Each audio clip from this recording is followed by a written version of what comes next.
दादी जानकी ने कभी बाबा से पूछा था, बाबा बुद्धि कितने प्रकार की होती है, इंटेलेक्ट्स। और चर्चा के दरमियान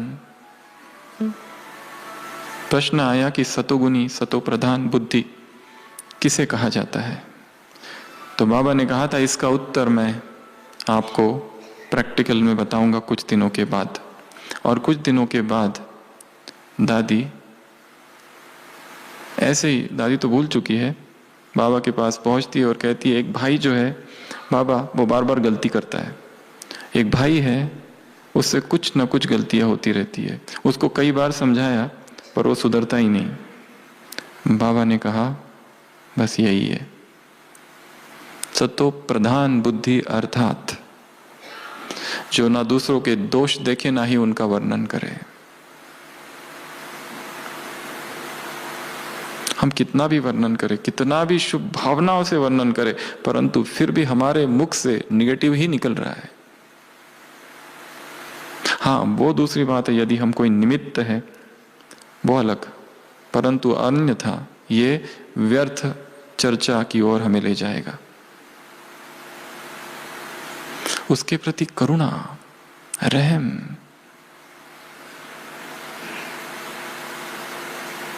ये करुणा की बड़ी ऊंची अवस्था है।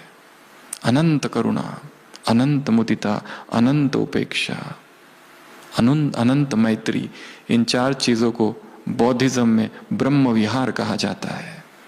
बौद्ध धर्म भगवान को नहीं मानता, बौद्ध धर्म आत्मा को नहीं मानता, परंतु ब्रह्मा को मानता है। The highest human being Brahma को माना गया है बौद्ध धर्म में, और ब्रह्म विहार कहा गया है। ब्रह्म विहार अर्थात अनंत मैत्री, किसी से भी शत्रुता नहीं, सभी मेरे मित्र हैं। अनंत करुणा, चाहे कितने भी दोष हो, मुरलियों में आता है कोई रावण की तरह भी हो, परंतु कौन सा भाव? करुणा का भाव, अनंत करुणा। कितने भी किसी में दोष रहने दो, हम में भी तो दोष है। हम देखते हैं किसी एक व्यक्ति में एक दोष है और वो ठीक नहीं हो रहा है, वो ठीक कोशिश भी नहीं कर रहा है और हमें बड़ी घृणा है, पर हम ये भी तो भूल रहे हैं कि हम में भी तो ऐसा कोई दूसरे प्रकार का दोष है। हम भी कितने सालों से उस संस्कार पर काम कर रहे हैं, पर वो मेरा भी तो ठीक नहीं हो रहा है। हमें किसने अधिकार दिया है उसके दोषों की चर्चा करने का? जज not and E shall not be judged, Bible में वाक्य है, तुम जज नहीं करो किसी को भी, क्योंकि डायरेक्टर बैठा है, उसे संपूर्ण ड्रामा पता है। हमारा ट्यूब्यूलर विजन है, बस हम इतना ही देख पा रहे हैं जो सामने दिख रहा है, बस।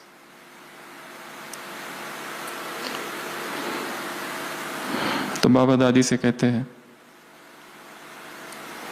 बस शुभ भाव रखो, चर्चा नहीं करो उसकी, छोड़ दो। तो इस मार्ग में सबसे पहला नियम, किसी के लिए भी वेट नहीं करना है, किसी का भी इंतजार नहीं करना है, आगे बढ़ते चलो। अकेले हो जाने की यात्रा है ये यात्रा है अकेले की तरफ, flight of the alone to the alone. हम सोचे कि ये भी मेरा साथी बन जाए पुरुषार्थ में, वो भी बन जाए, मैं उसके लिए वेट करूं, इसके लिए वेट करूं। आप निकल पड़ो, सब पीछे पीछे आ जाएंगे जिसको आना है। दूसरा नियम, उस दिव्य देह तक पहुंचने के लिए नो बेगिंग, भीख मांगना नहीं है। और क्या मांगते हैं हम? स्थूल वस्तुएं नहीं मांगेंगे। हर आत्मा को प्यास है प्रेम की, प्रेम मांगते हैं, सहानुभूति मांगते हैं, मुझे प्रेम करे। हॉस्पिटल में हम देखते हैं कई बार पेशेंट दुखी इसलिए है कि मैं कभी बीमार ही नहीं पड़ता, बाकी सब लोग बीमार पड़ते, हमारी तरफ कोई ध्यान नहीं देता। हम भी बीमार पड़े, हमें भी कुछ हो जाए, और जब बीमार पड़ते तो हमें भी दूसरे लोग देखने आए, कभी कुछ होता ही नहीं, इसलिए आते रहते। हमें भी सलाइन लगे, सलाइन को देखकर छाती ऐसी गर्व से भर जाती है कि हम भी कुछ कम बीमार नहीं है। मनुष्य की एक तरफ इच्छा है कि मैं स्वस्थ हो जाऊं, पर दूसरी तरफ दूसरी भी इच्छा है, प्रेम की प्यास है, एप्रिसिएशन की प्यास है, केयर करे मेरी, कोई अटेंशन दे मेरी तरफ, पूछे तुम कैसे हो। और जो कोई पूछता है तो अभी कल से थोड़ा ठीक है, ये बताने में इतना आनंद आता है।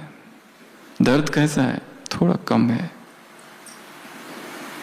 गहरे से गहरी प्यास है, प्रेम की प्यास, अटेंशन की प्यास, केयर की प्यास, सिंपैथी की प्यास, कोऑपरेशन की प्यास। सब मुझे सहयोग दे, मैंने उनको सहयोग दिया था, वो मुझे सहयोग दे, और जब वो नहीं देते तो दुख और पीड़ा होती है।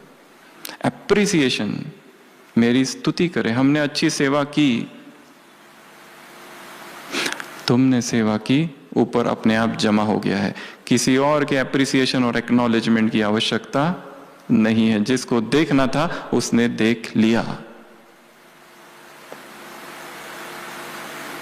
नो एप्रिसिएशन, स्तुति, हॉस्पिटैलिटी, हम कहीं जाए तो हमारा क्या हो, स्वागत हो, सत्कार हो, और किसी ने हमको पूछा नहीं तो दुखी हो जाते, सूक्ष्म में दुखी हो जाते। वस्तु, वस्तुएं, वस्तु महत्वपूर्ण नहीं है, वस्तु से अधिक महत्वपूर्ण व्यक्ति है, और व्यक्ति से अधिक महत्वपूर्ण स्थिति है। स्थिति की कीमत है 1 करोड़, व्यक्ति की 1 लाख, सेवा 1000 और वस्तु 100। सेवा नहीं हुई तो चलेगा, पर व्यक्ति टूट कर ना चले जाए, वो वापस नहीं आएगा। किसी भाई से, किसी माता से, किसी कुमार से कोई गलती हो गई और हमने उसे इतना डांटा, इतना डांटा, छोड़ के चला गया, व्यक्ति चला गया। पैसे वापस आ जाएंगे, वस्तुएं वापस आएगी, वो माता, वो कुमार, वो भाई, वो बहन वापस नहीं आएगी। रिलेशनशिप वस्तुओं से अधिक महत्वपूर्ण है, सेवा से भी अधिक महत्वपूर्ण है।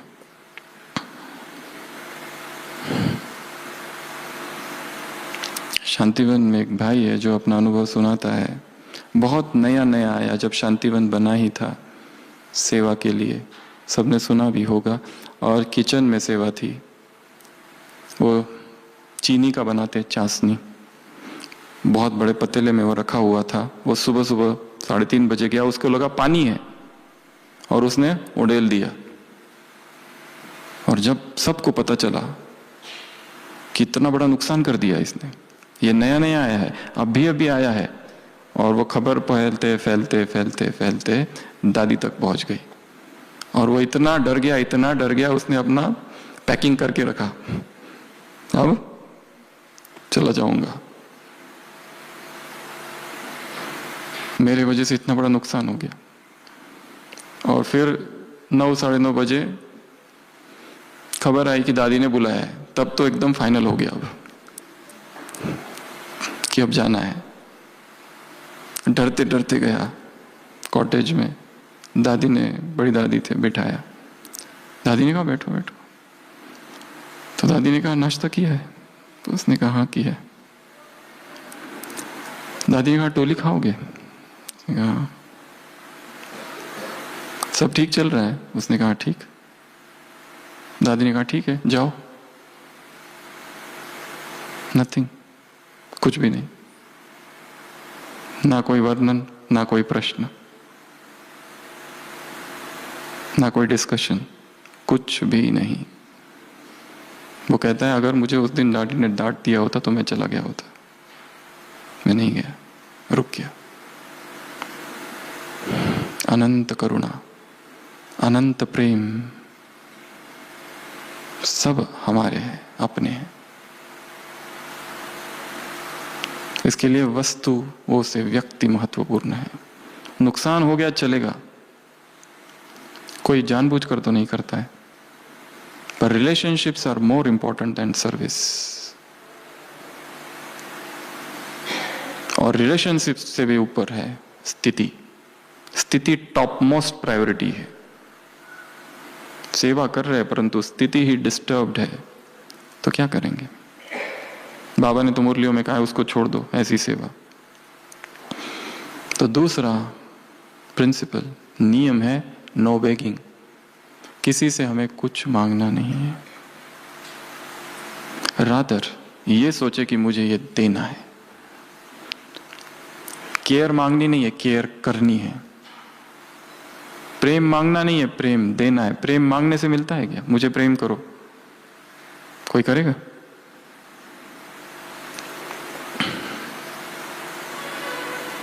तीसरा नो कंप्लेनिंग।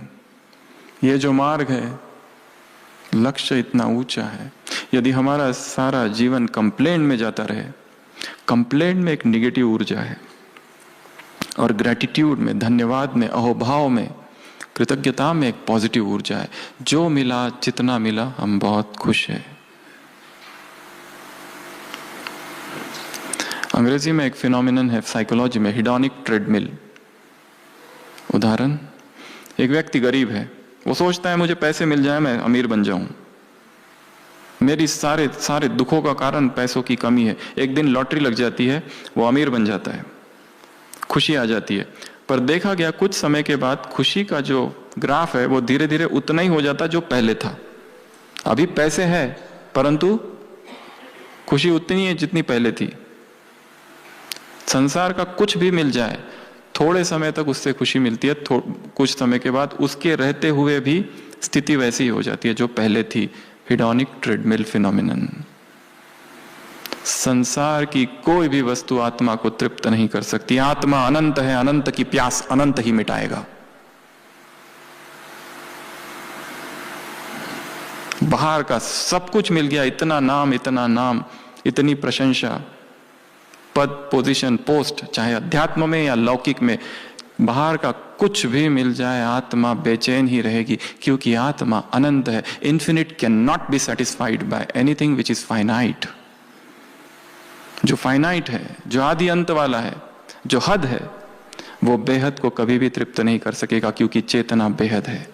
उसकी प्यास तो बस वही मिटा सकता है। इसलिए कहा, इस भट्टी में लक्ष्य रखना है, आत्मा को प्रभु प्रेम से भर दो। इतना भर दो कि देहधारियों में जो आसक्ति है, मोह है, वो सब टूट कर गिर जाए। ओम शांति भवन के सामने पेड़ है, सुबह देखा कैसे सूखे पत्ते गिरे रहते हैं, वैसी वासनाएं टूट कर गिर जाए, हमें निकालनी ना पड़े, हटानी ना पड़े, अपने आप गिर जाए, व्यर्थ हो जाए इच्छाएं। Desire for fame is the greatest enemy in spirituality. Swami Vivekananda ने कभी कहा था कि नाम की इच्छा अध्यात्म में सबसे बड़ा शत्रु है। मेरा नाम हो जाए, लोग मुझे जाने, यह इच्छा ही योगी के पतन का कारण है। तो तीसरा, नो कंप्लेनिंग। जो है, जो मिला, इसमें तृप्त हूं। सोचते हैं यहां से कहीं और चला जाऊं तो वहां अच्छा होगा। यहां एक रावण है, वहां 10 रावण बैठे हुए हैं। यहां जो है कम से कम वो परिचित तो है, उसको जान तो लिया है इतने सालों से। वहां 10 नए रावण है, अपरिचित। इसके लिए इच्छा कि स्थान बदल जाए, ये व्यक्ति बदल जाए, बाबा इसकी ट्रांसफर करो।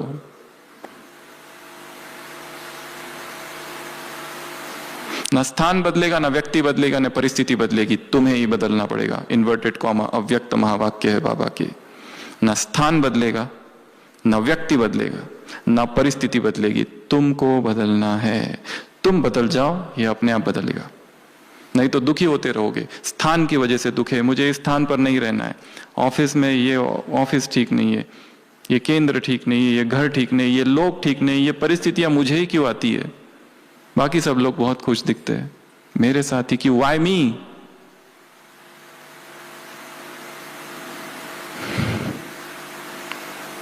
No complaining. चौथा, नो डिपेंडेंसी। किसी पर भी निर्भरता ना हो। मनुष्य का स्वभाव है, वह निर्भर होना चाहता है। दूसरों पर। फिजिकल डिपेंडेंसी भी ना हो, अकेले चलो। इंटेलेक्चुअल डिपेंडेंसी भी ना हो, हमें कोई काम दिया गया, ये सेवा करनी है, ये आर्टिकल लिखो, हम कहते हैं हमारा चिंतन नहीं होता, तुरंत भागते हैं किसी के पास, तुम लिख कर दो। क्यों? भगवान ने दिव्य बुद्धि दी, अभी अभी संडे की मुरली, दिव्य बुद्धि तुम्हारा वरदान है, जीवन जन्म सिद्ध अधिकार है, ब्राह्मण जीवन का फाउंडेशन है, जीवन परिवर्तन का आधार है, मर्द युवा जन्म का आधार है, मास्टर सर्वशक्तिवान बनाता है तुमको, असंभव संभव करता है, सेवा में परमात्मा प्रेम की अनुभूति कराता है दिव्य बुद्धि। बुद्धि बल है दिव्य बुद्धि, वाहन है जो तीनों लोकों की सैर कराता है, माया को पराजित कराता है, इतनी सारी चीजें कर देता है। वो कहां गए? कोई इंटेलेक्चुअल डिपेंडेंसी नहीं, इमोशनल डिपेंडेंसी यहां तो आ गए हैं, परंतु मम्मी की याद बीच बीच में आती रहती है।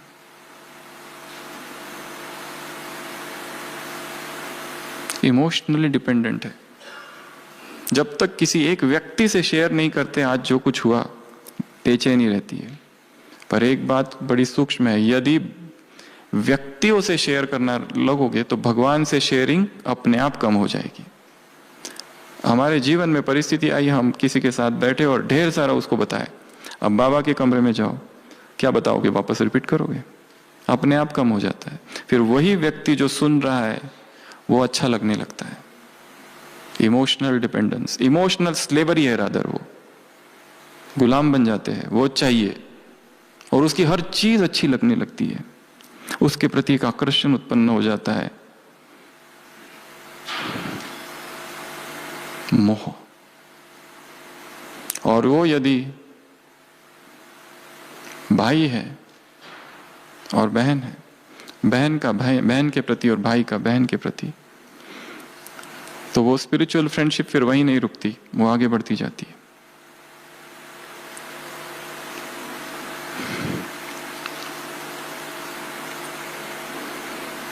इतिहास में एक वृत्तांत है, चंद्रगुप्त, उसे प्रेम हो गया है धनानंद की बेटी से, दुर्धरा। चाणक्य से कहता है क्या स्त्री से प्रेम करना पाप है? चाणक्य कहता है ना, बिल्कुल नहीं। जो पदाती सैनिक है उसके लिए वो ठीक है, जो किसान है उसके लिए ठीक है, पर जिसे अखंड भारत का सम्राट बनना है उसके लिए वर्जित है, पाप है वो। जिसका लक्ष्य इतना ऊंचा है उसके लिए शरीर का आकर्षण सबसे बड़ा शत्रु है, उसके लिए कामुकता पाप है। जिसे इतने बड़े सम्राट बनना है विश्व का, उसके लिए ये सब नहीं है। कांटों की शैया पर हमारा जीवन, संसार के ये सारे तुच्छ सुख हमारे लिए नहीं है। हमारा तो लक्ष्य इतना ऊंचा है, संसार के लोग करने दो, उनके लिए ठीक है, हमारे लिए नहीं।